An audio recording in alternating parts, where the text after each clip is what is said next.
you get a lot of press for transitioning by default right now. So a lot of people are being pulled towards that. Whether that will still be true in 2 years, 3 years, I don't know. But I do think that it's a benefit in that it makes you different and interesting. And some people in tech want to be different and interesting. I do think it's more likely that there's a lot of external pressures going on, and men who don't quite fit the standard of whatever it means to be like a traditional man, I don't even know what that means, but would gravitate towards this change in identity. You combine that with like autism rates, you combine that with a lot of different things, and I think you get a clear picture that quite obviously there is something going on that's pushing people to make a very quick decision.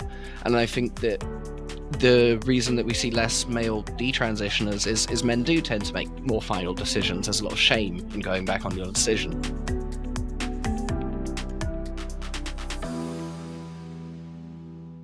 I suppose I'm down to hear the questions Brett has, but for me, I met you before and it felt like, and I would like you to tell our listeners and our viewers your whole story.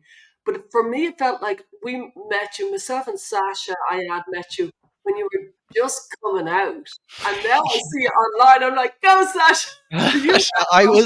I didn't, a lot of the interviews when I was blonde, to be completely honest, I still wasn't really sure who I was. Not that I was still thinking about being trans, that had gone away a long time ago, but I was still in quite a this isn't a correct word, but a semi-sociated state, if it's the opposite of this. So I was kind of in and out. A lot of the interviews I did, like now I'm very present, then I don't actually remember doing them. They kind of just flowed. And I was lucky that in that state I was quite coherent. But I've had a lot of time since then to think about the things that I've said and think about the way I framed it, and also to think about like the reality of it all. And I think I've come to a lot of very different conclusions, which are in the same line. Like everything I was saying was true, and it's still, but it's a different, I guess, a different way of framing a lot of the things that I was saying. What was it, Stella, that was so strange for you about that first time you interviewed Sasha? Interesting. So when we first met, Sasha, first of all, I suppose it did feel you were, I get what you're saying. It did feel that you were just kind of still in the middle of processing. That's what it felt like. You know what I mean? This wasn't somebody who was saying, I figured all this out and I know what happened. It was like you're literally coming out of a car crash going, what just happened there? Was the vibe, if you follow me. It was quite, for me, it was quite tangible. And I thought you had some really interesting stuff to say around the transmaxing and stuff, and I thought I'd love to hear more about that. But then your own story was so interesting. It was just, there was so much. Could you tell everybody, just to start off, just tell everybody where you come from, what happened, if you follow me, so that people can catch up? Yeah, so without going all the way back, the main point of my story is I was living in Japan. I was in a 10-year relationship, which was a living hell, and I always try and be quite delicate about it, but I'm a bit more comfortable talking about it now. But it was something that really no human should have to go through, looking back on it. And I think that during the time I was there, I had almost decided to take the sewer slide, to use YouTube-friendly terms. But prior to any thought of really transitioning, and well, not in the context. It's hard to talk about in individual context because not in the context of my entire life, but in the context of then. And then after that, the feeling that I had, and I'd had a few times at key moments throughout my life, came back, and it was essentiated by a bunch of circumstances which I think are to do with a lack of control. And then in that moment, I decided that I was going to transition. I got diagnosed with gender dysphoria, whatever that means, within 10 minutes in a Tokyo clinic, and I was prescribed HRT. And then I was going to transition. I ended up, due to the other circumstances going on in my life, I ended up leaving Japan overnight and getting a plane back at like the next day, which all part of another story, but I actually had to wait 12 hours in the airport because you don't just go to an airport and buy a ticket these days. It's not how it works. That's something that's reserved for movies. But so I came back to the UK, And slowly in the UK, due to the fact, partially due to the fact that I went to the NHS and it took a very long time to get back on like the list, I had the HRT patches, but I wasn't willing to take them because at least there was some sensibility in my mind, I guess, that was like, if you don't, you need a recurring prescription before you start taking something, or whatever you're going to do for whatever reason. So I stayed away from that until I was going to get it. During the time I was waiting, I ended up meeting people and thinking about my decision, and it slowly unraveled. And the further away I got from that situation, the more it unraveled. And I was still going through there was a lot of things after that happened with kind of coming to terms with the fact that a lot of what I've experienced is PTSD episodes. A lot of what I'd experienced during that time was probably, and I don't want to say this too exact, but I do think it was some sort of fight or flight response that ended in a dissociative episode, which, for whatever reason, due to personal history that I have that we'll get into, manifested as wanting to be trans. And it kind of, the psychological response to extreme stress seems to be to gravitate towards being a totally new person, and that totally new person, through my predisposition, through my life experience, was someone who wanted to be a woman.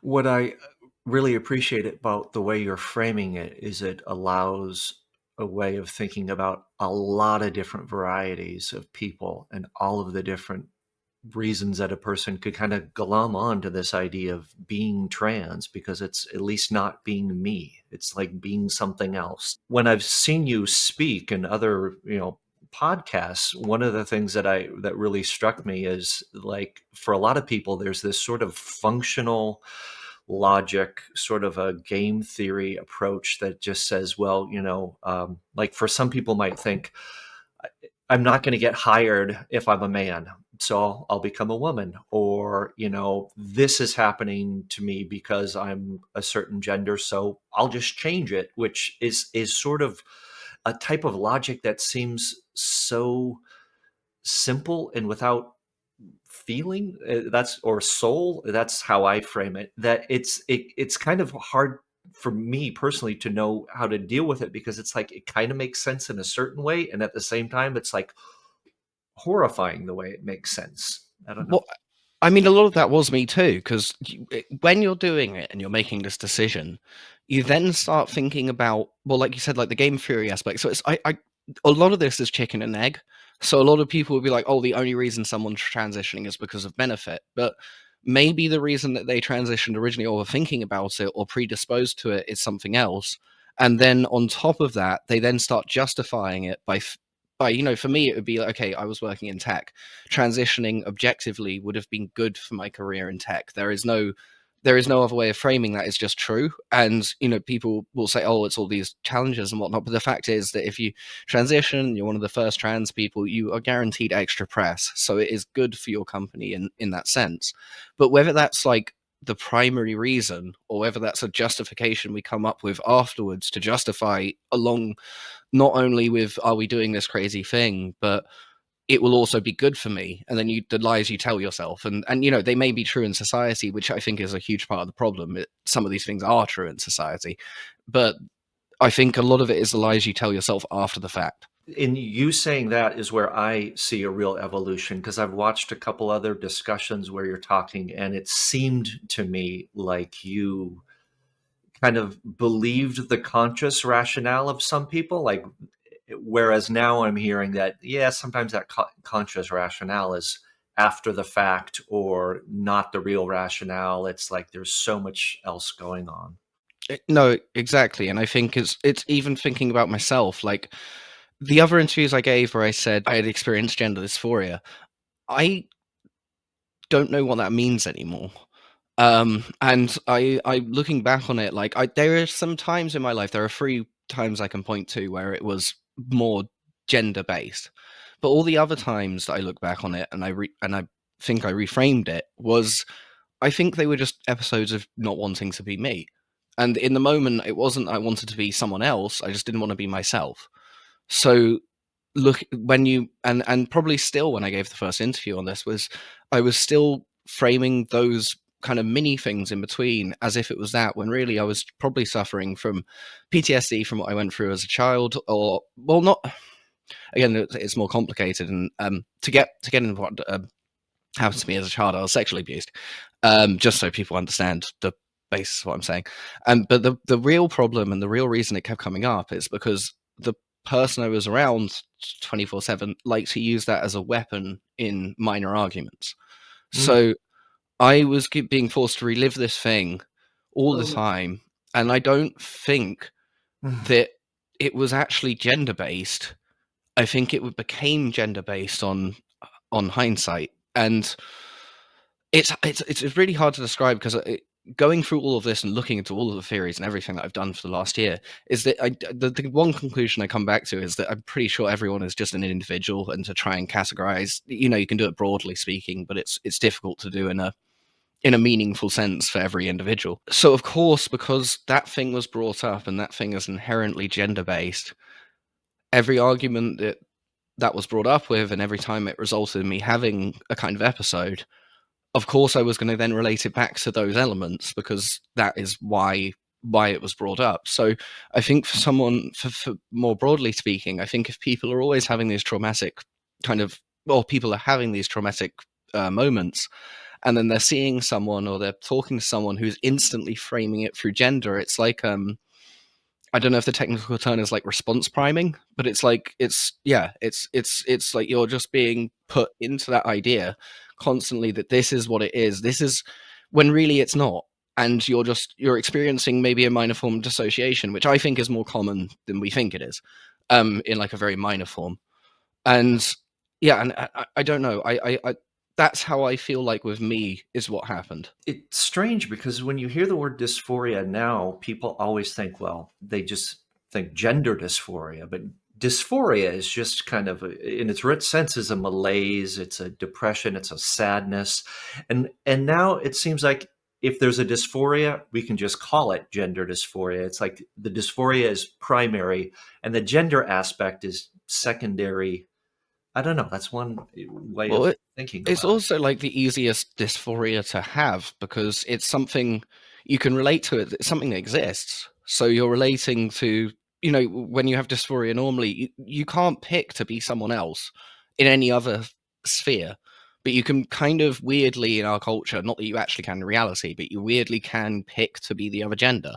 So if you're going to have I don't want to be me, then you'll probably end up being, it's a very easy thing it's hard to frame properly, but it's a very easy thing to gravitate towards, because it's a new identity, which means reinventing yourself, which means becoming a new person.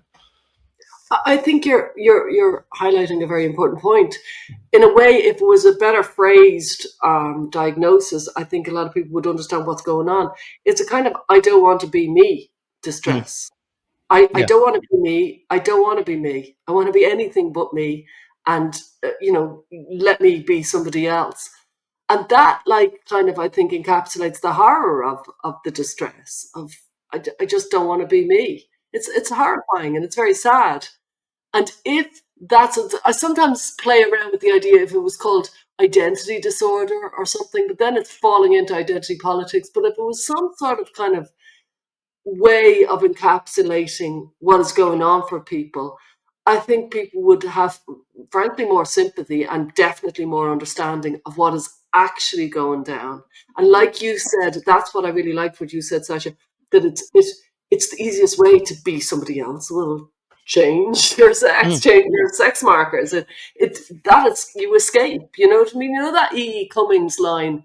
I'm going to botch it, but something like, there's another universe next door. Will we go? It's kind of like that. Like, let's go. Let's be something different. Yeah. And it's very creative. And it's like, well, there's a new path. Why don't I follow that one?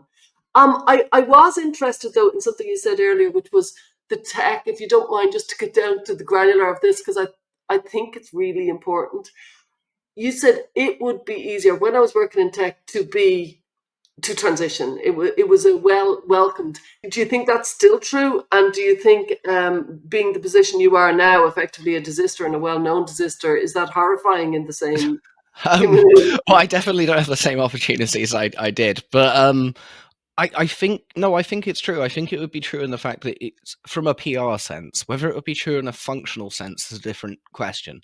Like whether your day-to-day employees would be comfortable around you, whether that's a very different question to. But in a PR sense, could you get on the cover of some magazine for doing it? Yes, definitely. If you're promoting a project and you're in a short-term way, especially in America, maybe not so much in England anymore with the changes that happened, but I do think, unfortunately, it would be a short-term benefit, and if all you're looking for is a short-term benefit to sell your product or whatever, it would be a way of I'm not saying like a primary reason or a big reason, but it would be a way of doing that thing where people justify a decision to themselves afterwards. They'll be like, oh, it's also good. And I do think, unfortunately, yeah, you get a lot of press for transitioning by default right now. So a lot of people are being pulled towards that. Whether that will still be true in 2 years, 3 years, I don't know. But I do think that it's a benefit in that it makes you different and interesting. And some people in tech want to be different and interesting. I don't think that's the reason why most people in tech transition, because most people aren't CEOs. But I do think it's a reason why some people would, like I say, retroactively justify their reason to themselves using. And that's, if I'm right, that's transmaxing. Am I right?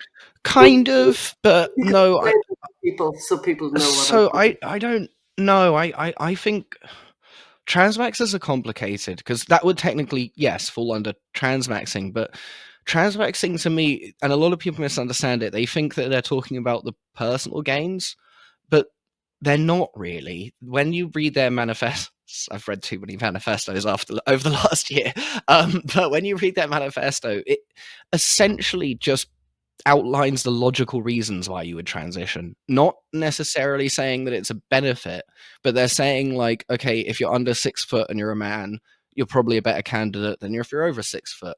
These are all the stats on, like, it's a very stat heavy manifesto, and it's just, and I don't mean this in any sort of rude way, but it's like transitioning viewed through an autistic lens.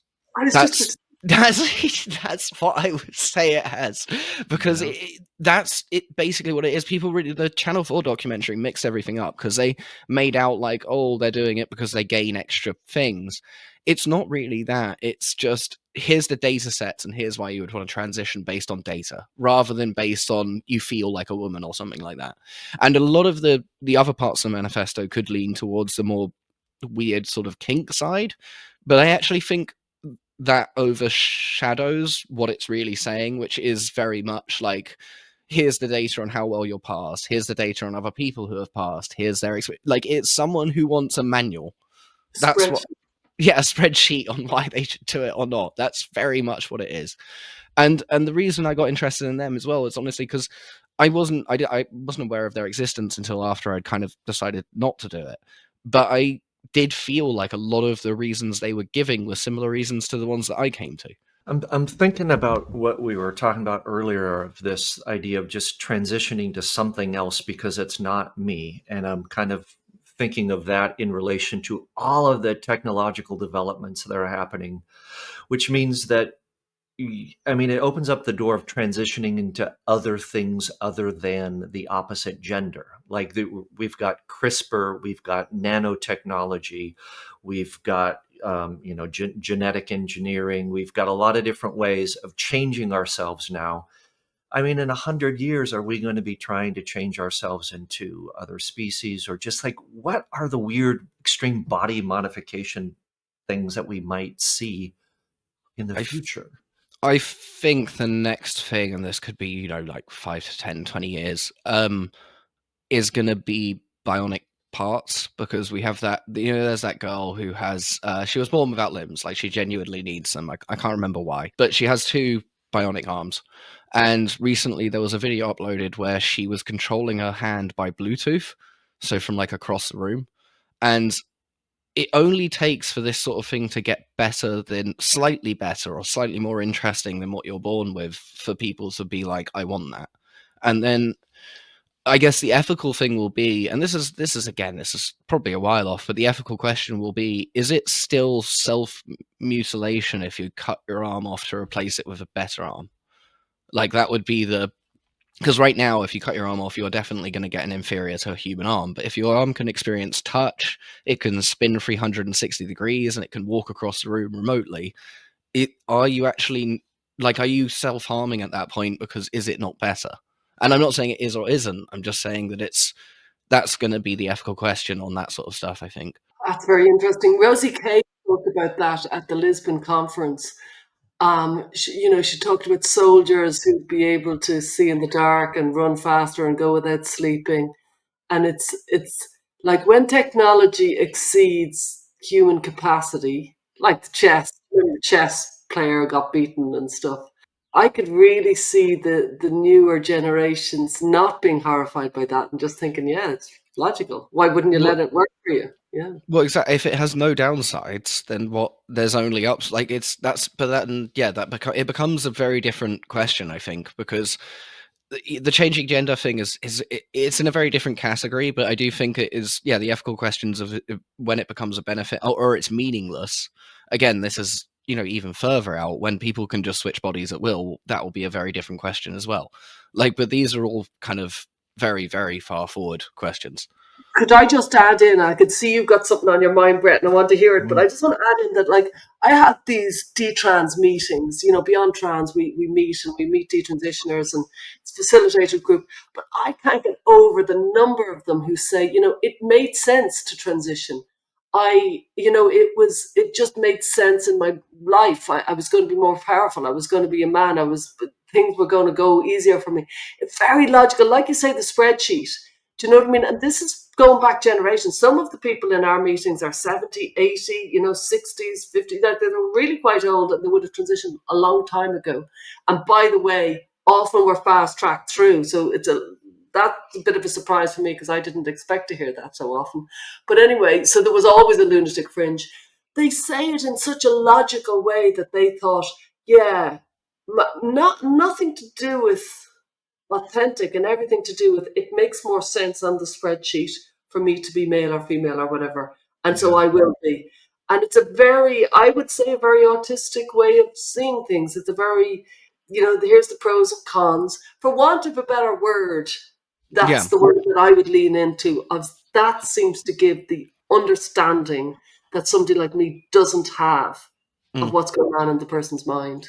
Because you are weighing it up, but again, I do think there is something to be said with whether that is a conscious decision at the time you choose to transition, or whether it's a retroactive justification you give to it. Right. That's also, I think, another question, because it's a lot of people might not be thinking that when they're thinking about transitioning, but afterwards they'll because they need to justify their decision to other people, they'll come up with all of these ideas, and whether one is before the other is another part of it as well. It reminds me of the adage in psychotherapy that the issue isn't the issue. You don't immediately adopt the rationale or the thinking process, or even you don't assume that what the person is saying is the justification for being there actually is. It's like you hear it and you keep asking questions.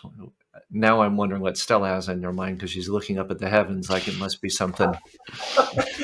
Well, what I was thinking of was I totally agree the issue isn't the issue. And Sasha, you gave a good kind of quick synopsis of, you were in a horror relationship, you did not want to be you. And it was kind of almost a quick, well, I could be that. You know what I mean? And I would imagine people listening would say, that's my loved one. They've just gone through a trauma, and it's a kind of a quick, and then it's like almost a drowning man clinging to the life buoy then. That is my solution, and you will not take it off my hands. What pulled you out of that very vulnerable position you were in, which was, this is the solution?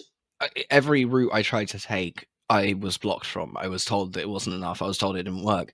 And then this one thing, which is being trans, and again, like I said, I was predisposed to it, but it was a decision I could make where there was no choice on the other party. So it was one of the very few things that I could do or move towards that I could do and move towards no matter what. Anything else I tried, and I tried a million different things, without getting too into it, to try and sort it out, never worked. So this became that after kind of all the traumatic stuff that happened, it just felt logical, like you said. And then coming back to England, I think what changed it is genuinely I changed my situation, I changed my environment, and I did meet some people who really helped me. I met my now love of my life, who I'm having a baby with. But Congratulations. thank you. Sasha. But I all of those things helped, and they're also many different ingredients. It's hard to say one thing, but for a lot of people, the complete breakdown of something and the change of environment doesn't help.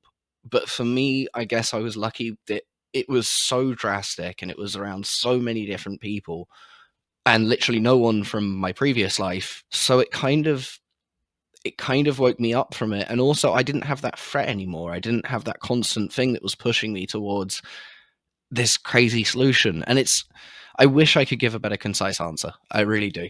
But I can't, because everyone, it was the best answer I can give is that I removed myself from the situation, which left me with no options and no control.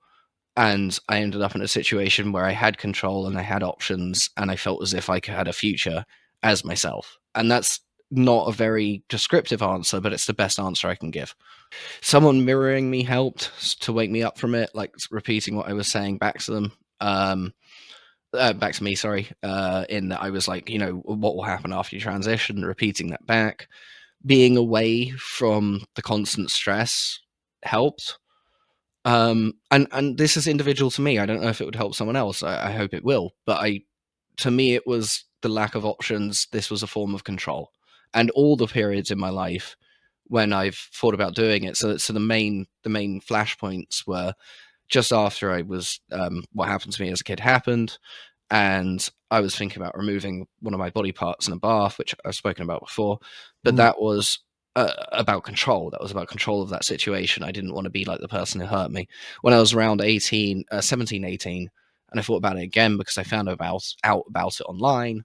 The main thought was I must do this soon because I won't have a choice in what I develop as afterwards, which is again control. And then when I was 28, when I was thinking about it again in this situation that I had no control over anything I was doing, it was again a form of gaining control. So I think that's if I had to sum it up, the three major points where actually I can say for sure it was somewhat gender related was to do with gaining control over the situation I was in, not necessarily yeah.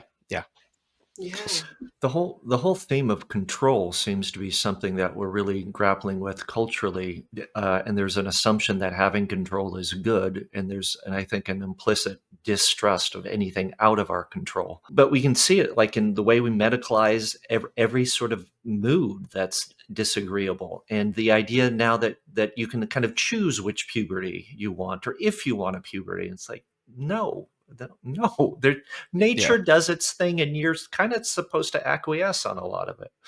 No, definitely. And I think as well, but that's like the control that society exerts over to you kind of reduces individual control. And it's like, I don't know, these things feed into each other, but it's almost like a rebellion against the society that's pushing you into one box or another to take control over your own identity in that very serious way. Because we are out of control as a people, like as a just day to day, we don't have much control over our lives, but I think that's where it can all be linked back to. I think it's people trying to exert control over their lives, and this is where it comes out. And obviously everyone has very different individual reasons, but I do think this is the root cause. I agree with you. I don't think we say this enough about control and the wish to transition. I think life has become less and less understandable. So you don't know how your TV works, and you don't know how your car moves, and everything's become not intuitively understandable in a way it was for every other generation until now. And now you have to have a PhD and technology to understand how anything the radio works. And so we don't feel like when the thing doesn't work, which is, let's say, 5 times a day, whatever the hell you're pressing, you have this utter sense of, it's called frictions, but these daily frictions of, it doesn't work and I don't know how to fix it. Now, I'm particularly challenged in that area, so I do feel for people. But that feeling of, our ability to control our lives has been reduced significantly. And now it's the man, it's the Wi-Fi, it's the, it's the large network that is holding up society. And so I can see people wanting to carve out their own piece of control in their life. It just feels like a very human response to this feeling of, the buses and the trains and the airplanes and the Wi-Fi and the emails. There's this huge system, and I have no idea who's running any of it. Now I'm going to take control of my corner of the world. It's the equivalent of, living off the fat of the land and having your, but it's the technological equivalent. Well, you can't change your environment, but you change yourself, right? So it's, yeah. It makes sense to me. It makes a lot of sense that's why they feel like they've no control over anything.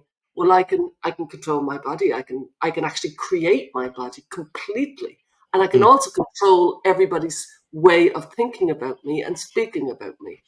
Yeah. So I've got a real little corner of control mapped out here in an uncontrollable world. I'm just thinking there's like a whole mythology, like self-creation behind a lot of this. Like I can just decide who I am and who I want to be, and then kind of mold myself into a particular form. And I don't know, it's very Promethean. It's very like we're going to steal fire from the gods and just, create ourselves in our own well, yeah, you're creating the world around you, and I think it's the root of it is like a lack of social roles, so a lack of things to be. If humans don't have enough things to inhabit or be, then they'll end up focusing on like an introspective thing, because you can control the introspective thing.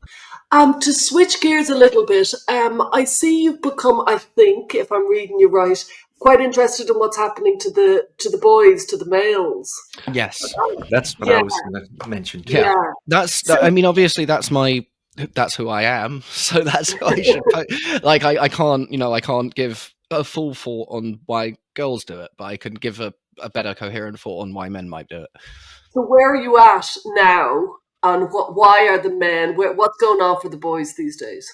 I think that it's a very different thing between younger and older. I think that younger, I think that there is a very solid case to be made for ROGD boys. I don't. So I've looked into all of this. I fundamentally disagree with the idea that every single straight man who transitions is AGP. I don't understand.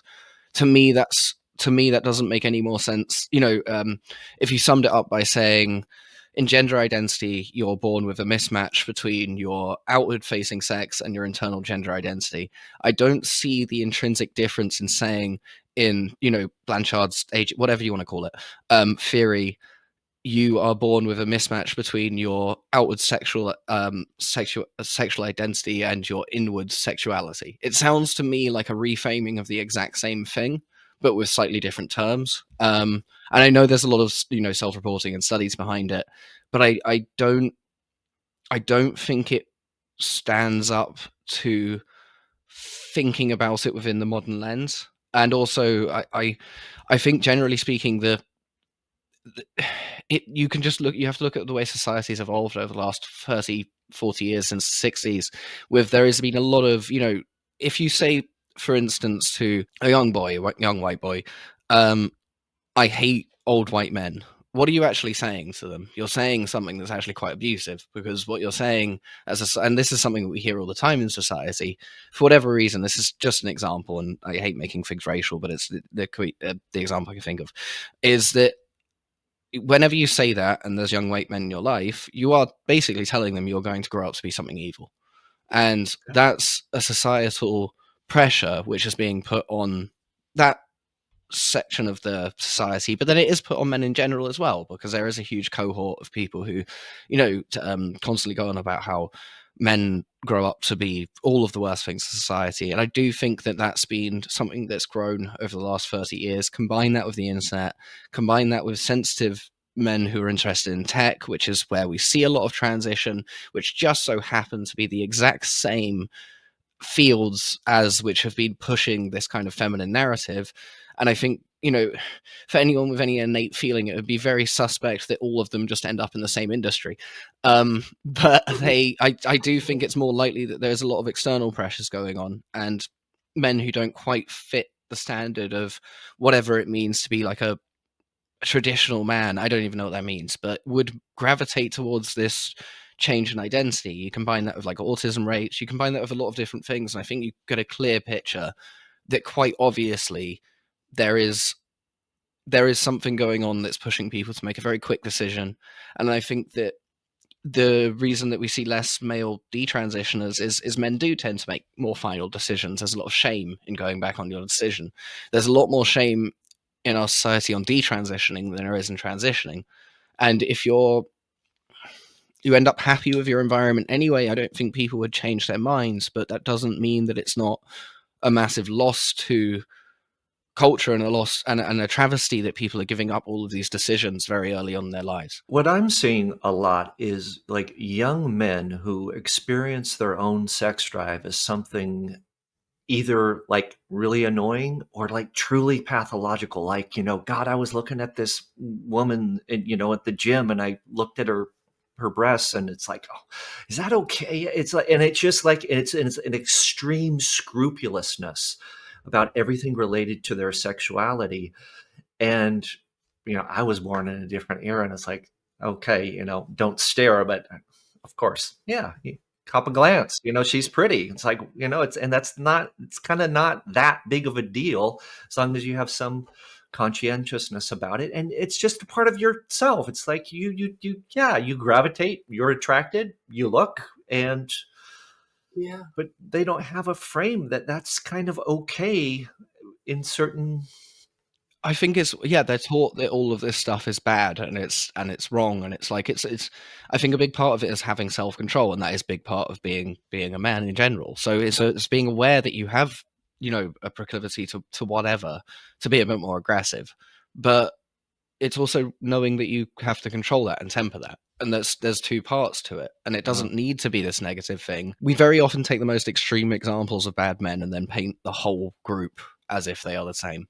And that causes a lot of distress. I mean, it did for me, but again, probably because I was predisposed, probably because of what happened to me, but also because you grow up thinking that all that stuff is bad because you're told it's bad, and then you don't connect with who you are in a very good way. If that It's very funny. It does make sense. I like what you're saying, and I think it's true what both of you are saying. And it's interesting, as a woman, you're kind of told, it's drummed into you every 10 seconds, that celebrating our sexuality is so joyous. You know what I mean? You go, girl, take your top off, you're beautiful. Do you know what I mean? That it's so different, if you follow me.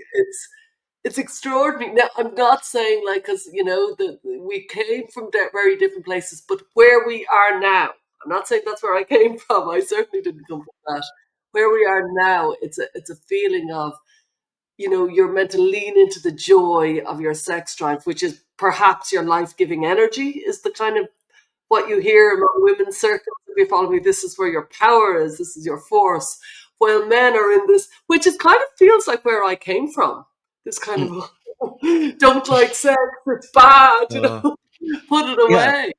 Yeah, they're told to not accept it and not control it, whereas women are, it's a very strange situation we've ended up in. It doesn't really make a whole lot of sense. It feels like the cultural dynamic is this. I can see if I can do it on screen. It's like, Okay. come here, see me sexually, don't you dare see me sexually. And like it's like, what do I do? What a double bind, How dare you? How dare you after I was told to run around with my top off? How dare you think? Like, it's there has to be some sort of kind of understanding that there's a middle ground here. Well, It's awful. It's literally mind melting. And I just think of these boys and girls like grappling with their sexual kind of awakening between 10 and 20. And at the same time, as all that complicated, let's face it, high level complication stuff is going on, they're being kind of fed this kind of awful porn through their phones at such an early age. No wonder they just think, what the hell is sex? Like, just where do I even start? I think it's as well. I mean, there's so many things online, and it's almost being like rewarded now doing that sort of stuff. We obviously have the women who are influencers for having sex with as many men as well. I don't even know what you would call them. Yeah. So you have all of these messages going out on one side, and then men. It's so confusing. It must be so confusing to grow up. It was confusing enough when I was growing up, but now it's much worse. And I do think as well, get the internet. I think that the porn thing is an issue, but I do think that more the issue is this kind of massive flow of information that's freely available to everyone at any time. And I think that you can say that the porn thing is a big part of that, and it is, but I do think it's more just the availability of information to young people. I think that the internet probably shouldn't be allowed for under 18s. Like, I don't actually know if there's any other way to look at it, but it just feels like it's not a logical place to allow kids to be on, period. And I don't know how you would enforce that. I think it's like an individual thing. I actually wasn't really on it. The only time I went on it was when I was growing up a bit, but one of those flashpoints when I was 18 and I found out about trans, and then I ended up feeling so. Even to me, in an individual level, I wasn't even on social media until I was 25 because I went on for work.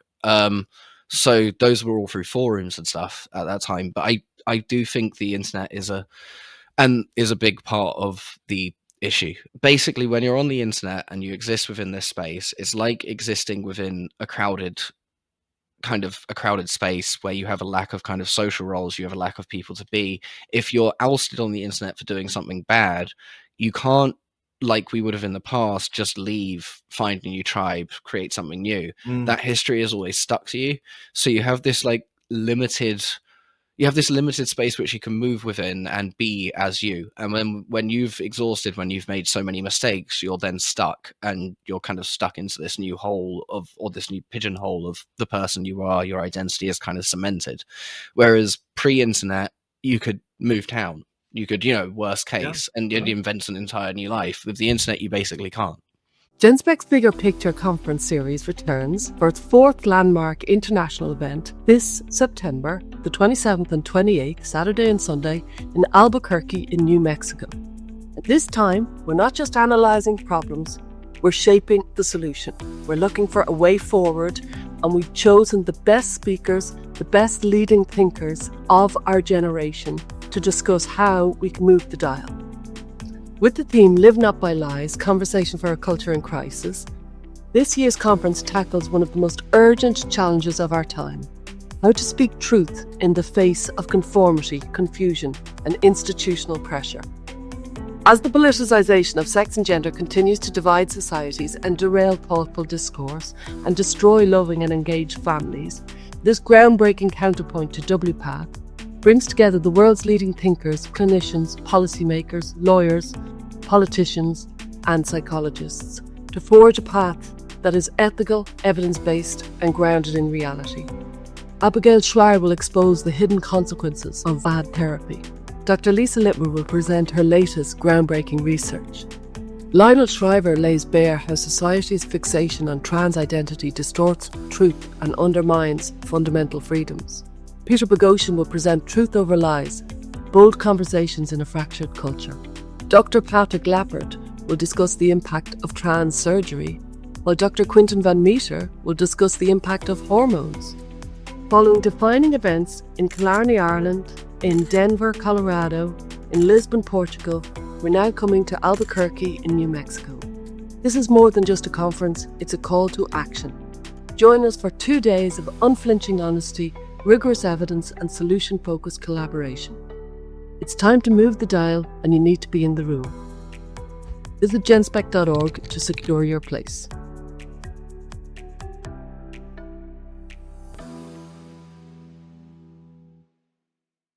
It was something you said earlier about, with children, what strikes me is that when I was growing up, which was not that long ago, there was kind of a sense of an adult world and a child world. And now that has been erased via the internet in part, but also, it's like we're talking to, here in California where I'm at, we're talking to 6-year-olds about their sexuality.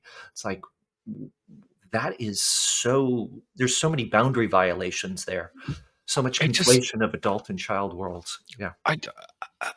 I'm kind of losing patience with those sort of people, because it is just like, I just can't I can't understand in anyone's mind what leads them to a place where they think that's appropriate in any sense. It doesn't make any sense. It's beyond logic, which then leads you to the place where you just feel there must be an ulterior motive, because it just doesn't, on any logical thinking person's level, it's completely bonkers. And it's what's also bonkers is all the enablers.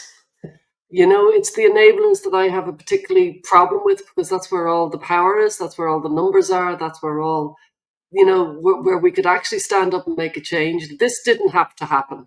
If the enablers had actually just plugged in and thought about what they were saying, we wouldn't be in this mess. We just wouldn't, you know, and it's the enablers that allowed it. There's always going to be villains with nefarious and weird and wicked missions. They've always existed. It's the enablers that have the power to create a good society or a bad society. And they also have the power to oust the likes of us. Not wanting to be grandiose, but the people who speak up against it, they could just zip it when somebody else speaks the truth, but instead they turn on them. So I'm sounding very bitter, and I am bitter. I'm very bitter that No, I think it's fair enough. Yeah, it's bonkers to me that just a basic sentence of, you know, like, I think kids should be allowed. If you say the words, I think kids should be allowed puberty blockers out loud, people should be like, that's a weird thing to say. Like, it should have been like at that point to begin with. It is a weird thing to say. You can't say out loud without sounding weird. we've got a gorgeous product. Well, is it a product initiative project in Genspect? We're just launching it. It'll be out by the time this is on, which is a memorandum of understanding on the role of puberty in adolescence. And so protecting the fact that, like, adolescents need to go through puberty from child to adolescent to adult. Like, it's a fundamental stage that should be protected. Now, we all knew this up until 10 years ago, but now we have to actually bring in legislation or policy or mindset so people can understand that that is actually something that's to be protected for somebody to have a free future. It just doesn't make any sense. It really doesn't, when you really like those sort of things. I mean, those are, yeah, they're mind-bogglingly stupid. That people think that. When I first met you, let's say, what did you think 10 years ago had somebody said something about, let's say, puberty blockers or any of that sort of stuff? When I first experienced it, like I said, around 6, 7, that sort of age, it was very, very clearly linked to, and in a physical way, the physical abuse I went through. So there is no way that I would have even known what you were talking about. But when I was about the 16th, the second flashpoint, if you would offer, I would have taken them for sure. Because it was like an option not to be me, it was an option to be someone else. Like, and also the way they were sold, the way they were told. Like, I always think about this. If I was born 5 years ago, I think I would have ended up transitioning. What age are you? I'm 31 now. I think you're right. I think the age, there's a certain age that got really wrong. I just escaped it, and I think, yeah, because I had long hair, I was into tech. I wasn't like girly, like I wasn't a very feminine boy in one sense, but I wasn't like masculine in the sense I hated sports. I liked tech. I fit all of the criteria for what the ROGD boys are happening now. And, you know, I was mistaken for a girl all the time. My name Sasha probably didn't help with that. But then kind of, yeah, in secondary school as well, I remember when I first went, someone thought a girl was in the men's toilet. So it was something that happened all the time. If this ideology had existed, I think there probably would have been a teacher that suggested it, or there would have been someone who, like, it would have just, I mean, I can't say I'm speculating, but I do think that, yeah, I think 100%. I think I fit all the criteria for someone who is being pushed towards it now, who isn't necessarily going to grow up to, you know, be a homosexual. Is maybe just going to grow up to be a more sensitive boy. Like, it doesn't, yeah. Could I ask you, because we're coming towards the end, what do you think that boy, because I think we all know that boy, that sensitive, really lovely boy, needs? Because I don't think they're getting it from society. I think they're really being there's no place for those sensitive boys these days. It feels like that. I think they need to be the things they're intrinsically interested in need to stop. This is all big macro changes, but I think it is true, is they need to be celebrated, the things they're intrinsically interested. So tech, gaming, all of these spaces that seem unimportant from the surface are very important to these type of boys, because if you break it down, gaming is just chess. And then chess is like, it's just a mind thing. It's just something that some men like to be competitive with their bodies, some men like to be competitive with their minds. Mm-hmm. These spaces, coding, developing, all of them are all about competition within someone's mind. So to turn around and constantly say as society, these spaces need to be more women, they need to be more women friendly. I mean, we even saw it with chess to an extent. It was actually a good series, but that series that, you know, focused on a female chess player, it was kind of fun. But what I mean is, like, it was very much pushing the idea that the only reason that there aren't women in chess is because the men are one way or another. And all of that may or may not be true, but True about you. no, it's not true. But the fact is, I just think that we need to celebrate these mental compositions and mental statuses that men seek more than we do. We don't need to say like the gaming industry is all men and it's misogynistic, all of this sort of stuff. We need to push, you know, they need to stop saying naughty words in private chat rooms where no one but their mum could hear them. And all of these sort of things. It needs to be pushed more like these are kind of men's spaces and women are welcome in them. It's not the same argument as like a restroom or whatever, but they are geared towards men and they always were geared towards men. They're spaces for men to be as they are, and there's no reason why there couldn't be an all male dev team who created a great game. There's no reason why that can't be true. There's no reason why it has to have this diversity in it. It has to have this you know, some level of transness in it or something like that. That needs to completely stop, because it's also the other thing about those group of men is they are also the easiest to bully. They'll be the most kowtow, they'll be the most kind of come down on those sort of things. So there is a protection level that's not offered to them that's in other parts of society. And I think a lot of the problem is that we don't have the level of kind of respect for the fact that there is a large amount of men who seek status through playing mental games, essentially. And I think that's what is being cut out, and we're assuming that women want to do the same thing when some women do, but those women usually end up in those industries anyway. Like nothing will stop them. Those sort of women who really want to be in the tech industry, who really want to be in coding and trading or whatever, they will end up there no matter what, because that's what they want to do. But they're not the general population of women, if that makes sense. It's more of a male oriented thing. So I do think that, yeah, I think it's like what we could do for those young men is let them know that what they want to do is still manly, and it's not you should become like you should move towards that, because we're also in this whole breadth and all of this, it's also still targeting the group of men who are more towards the autistic spectrum. Like it's all of these things in one, and I think it's just a perfect storm to get these people to end up thinking, for whatever reason, that they may or may not be, you know, trans. And I do think that's why we see a bigger explosion of it. I also think that's why we see a bigger explosion of, like, you know, I think it's all kind of linked, and we don't have enough time to get into it all, but I think all of this stuff with men is linked into one kind of social malaise, in that there isn't enough social roles, there isn't enough things to grow up and be that are celebrated by society, and men intrinsically need to be celebrated by society. So much of what you've said really resonates with me, and I can see a real evolution in the last couple decades. When I was growing up, I could still have male heroes my heroes were intellectuals and artists. And so I had something I could work towards. I knew that I could, or hoped that I could kind of become one of those guys. And that is lost, especially when you look at what's happening in academia. All prior academics and intellectuals have been discredited for whatever reason. And now young geeks, and I'm kind of in that category, like they don't have those heroes to emulate. You know, it's like, it's not there. Could I ask something else? Because I'm dying to ask you about it. I hope you don't mind me asking about it.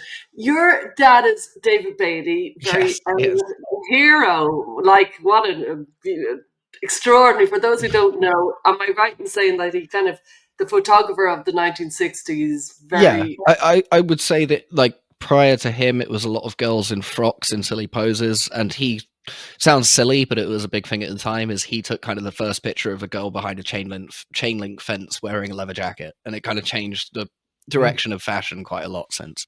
He truly did. A real iconic, like David Bailey. You don't get more famous as a photographer. Extraordinary. Now, I'm going over somewhere different. What do you think, being the child of somebody so famous, of this kind of so many famous people's kids transing? So Robert De Niro, I loved his kid, Charlize Theron, Cynthia Nixon from Sex and the City. There's so many of them. Cher, Sade, all these famous people. Obviously, Elon Musk. Have you any thoughts on all that? Yes. So I think that very broadly speaking, we can categorize what's happening and why in Western cultures we see it more, not necessarily completely. There are outliers, but in that why we see this type of identity crisis. I'm not talking about like the third gender thing or anything like that. This kind of identity crisis more is because I think that in societies that have low survival pressures and a high affluence generally also have a lack of social roles, and that causes us to fall into a phenomenon that is called a behavioral sink, which was termed by a guy called John Calhoun, which is in the 1970s. He did all these experiments on mice where he basically gave them limited space but unlimited food, and all the experiments turned out differently. But what he found is that the male mice separated into three groups. One of them that became obsessed with self-grooming and didn't want to mate, which is highly unusual for mice. Another one that whenever the male mice that lost out on mating, because they couldn't leave the enclosure, they all gathered in the center and burst into random acts of violence. And then the third group are more aggressive and took he uses the term harem of women. But basically this scale and this metric applies to kind of something that appears with overabundance and low survival pressures. I think that famous kids fit, broadly speaking, the highest level of these things. So the interesting part though is the low survival pressures thing. A lot of people bring up the fact that a lot of people from poor backgrounds are transitioning too. But if you're in the UK or America, it's very unlikely you're going to starve. It's not impossible, but it's pretty much unheard of. So you would still fit the bill for the low survival pressures part. The lack of social roles could happen at either end of the spectrum, because at the high end of the spectrum, you have a lack of options due to the fact that you're born into a role. At the low end of the spectrum, you have a lack of options due to the fact that you don't have the financial means, or you may have a disruptive health environment. So you still fall into that idea that you can't really be a whole lot. But if you change your entire identity, then you can. And it's a very long-winded answer, but I think very broadly speaking, and individual reasons and mid-level and micro reasons are micro and individual. But I think that the reason we see it in general and this identity malaise is something very similar to the reason that he saw it in the mice in affluent countries, because it correlates with a lot of other things, and I talk about this. I may as well show my book now. But I talk about this in my book. It's actually the main theme, other than talking about myself a bit. The main theme is this idea that essentially this all boils down to a lack of social roles for everyone involved, and that's a very broad way of looking at it, but it's a lack of things to be and a lack of things to gravitate towards, and how we can fix that is different for everyone. But the reason that famous kids point this out to us the most is it's present throughout all history that the celebrity class or the upper class tends to do this in societies which are at peak or near to peak. In the example I always go to is in ancient Rome, there's a thing called the Satires, which is about 100 to 200 years before the main fall of Rome, where he says, "We are now suffering the calamities of long peace. Luxury greater than any foe has laid her hand upon us and avenges a conquered world." And I think that speaks to something that happens throughout history in one way or another. And I think very broadly speaking, we tend to see it with the ruling/celebrity class first, and then it starts to trickle down to other people. And that's what the subject of my next book is, looking into the history part, because I'll be honest, it's brief, but I do think there is a pattern that can be established. Wow. So much of what you just said seems so next level. Like No, you're just giving us lots of new ways of conceiving of something, and I I, think it's brilliant. well, I worked in, tech and marketing, so I'm framing things. That's what I'm doing. Okay. But no, but I do genuinely think like there is a pattern to be established here, and it's very obvious that, Mhm. to me, this all links to a lack of social roles. Mhm. I agree. Lack of social roles. I think you're really you've fascinated me as I've watched you over the last year or two. Really fascinated me and where you went. Yeah. Everybody else went lots of different ways, but where you went, I really, Mhm. really enjoyed Oh, following where you were going because I think I'm it's glad. brilliant. I think you're brilliant. Go on, tell us more about your book. Let's not Okay, finish this. Come on, yes. give us a big So plug. the book is Try to Hit the Pool, which is like take the lead, try to hit the pool. It's the subtitle is Modern Man Behavioral Sink, because I am focusing mostly on men. The first half of the book talks about how we kind of got here for men, why men might feel the way they do, why some might become incels, why some might gravitate towards like Andrew Tate, why others might choose to transition. I talk about the transmaxers. I also talk about a little bit from Brave New World, because this idea of a lack of social roles is actually brought up in that, and I thought it was really interesting that he had in. God, I think it's chapter 17, but it might be 16, when he's talking to Masupia Mond about the idea of why isn't everyone just bred to be an alpha, because they breed people in their societies to be different castes. And he says we tried it once on an island and the result was predictable. After a time, they all wanted the best roles, so the whole society collapsed. So when people don't have their roles, they fall into that. And then I go on to talk about the idea that basically my thesis in it all is the idea that within this kind of behavioral sink, the problem is a lack of space, or a lack of like roles to fit into within a space. So I looked at Japan, and they have a thing called the hikikomori phenomenon there, and they think throughout the studies that you read, sometimes it's actually mostly women, it's men and women this affects, but they think throughout the studies that only like 50% or so can actually be attributed to mental illness. Something else is going on. And Tokyo is literally the most. Explain to people what a hikikomori is. So a hikikomori literally translates to pull oneself into a room, and it's a section of Japanese society. I think there's almost 1 million of them now who decide to live their entire lives within a room. It can be young. It's generally young people, can be men or women, but it affects all ages. And they don't want to participate in the society anymore. Some of them still maintain jobs, but they never leave their house, or never leave one room. And this has been growing. I think they've been dealing with it since like the 2000s.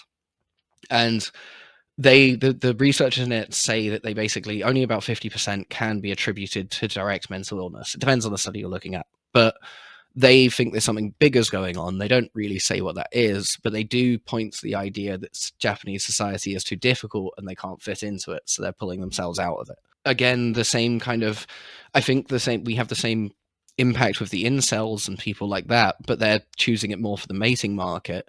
And then the general idea of the first section of the book is that the internet functions like a crowded city. So we have a lack of social roles because we're connected to the internet. Young people, this affects the most.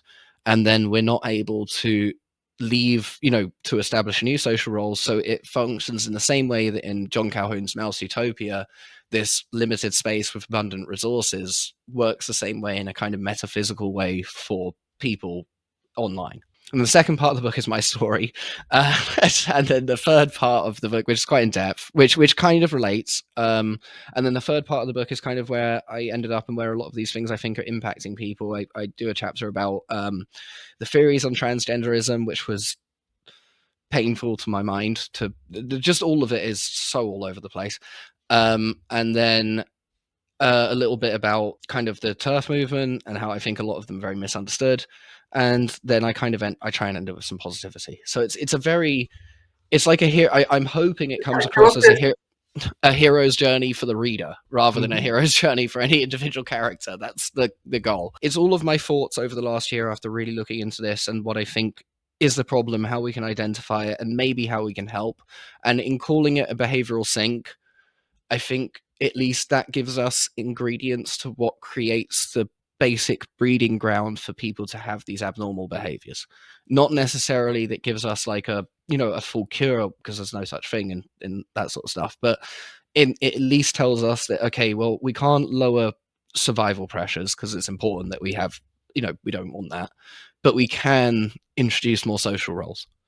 So it's kind of like there is some solution here to help people. And it's not just about trans. It's about, like I said, the general malaise of young people, the incels, the whole thing. It can potentially, the idea of just providing more things, and it's a very simple idea, coming back to providing more things for people to do, for people to be, will help people. And we can do that in our individual lives. We can do that in wider society. We can do that through our actions. And I think that can help. When is it coming out? It's currently the 10th of July, but I'm going to work out. I've got to wrangle with Amazon because I've never done it before, so I'll work out when it comes out. But it'll be 10th of July deadline. Would you mind putting it on the screen again? I Yeah. just want to try to hit the pool. Yeah. Oh, I like it. And I'm changing the title. It's but yeah, it's and I did love the design. I love the it's like the Pink Floyd album. Very clever. I did the so it's like I don't know what I think it looks nice. I did the design, the formatting, the editing, literally everything is done by me. So it's been like a labor of love of what I wanted to produce. I have no publicist. I have no what do you call them? No help whatsoever, other than spell check and a few other things. So it's been something it's purely from me. Did you once tell me you're dyslexic? I am. It's been a struggle. I have, to be fair, Lucy has helped me a lot by reading it over and making sure it makes sense. But I must say, with all the tools out there now, it's a lot easier to get grammar right than it used to be. Oh, I know. Wow. This has been mind-blowing. Thank you so much. It's my pleasure. Thank you for having me. Thank you.